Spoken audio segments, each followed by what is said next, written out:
It's Monday, so that means it's time to dive into last week's numbers with your Monday Market Monitor for the Real Estate Board of Greater Vancouver and the real estate numbers. So stay tuned for the lowdown.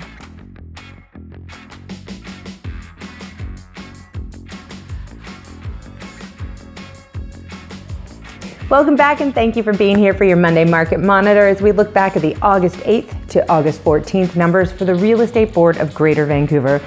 Summer is quickly coming to an end and many people are out enjoying the last couple of weeks of September before the kids are back in school and that fourth quarter begins.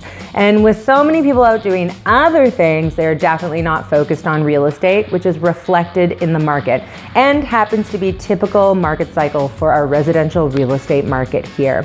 But let's dive into the numbers from last week. There were 783 properties listed last week, and that's up 24 units from the week prior. So the last 3 weeks have seen listing numbers under that 800 mark, and I would bet that we keep pace with that until the end of August and get into September when that should increase naturally.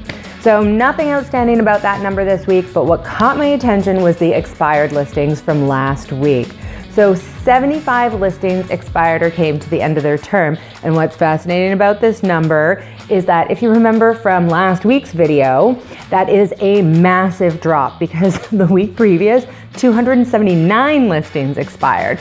So 75 listings or 75 expireds is right back in line with our weekly average. So it looks like that 279 was just a blip, although it be a massive one. Time to talk price changes.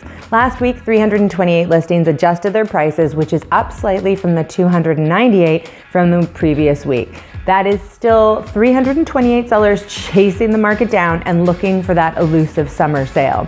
And speaking of that elusive summer sale, there were 424 of those last week.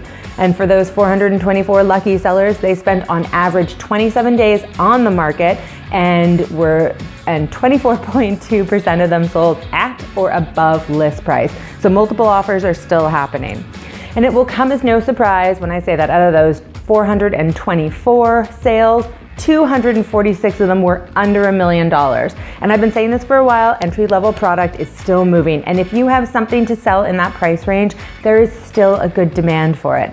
Pricing, of course, will be essential for sellers and you will need a strong marketing plan. None of that, put it on MLS with one basic write-up and no actual specific buyer targeting. It won't work.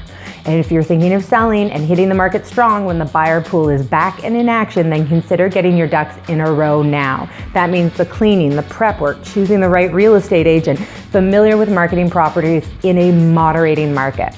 And for buyers looking for property under $1 million, remember, you have competition out there. So you need to be 100% prepared. And that means pre-approvals are done and complete. Down payments are ready. And you need to be on top of what is listed daily to ensure that you are first out of the gate on those properties.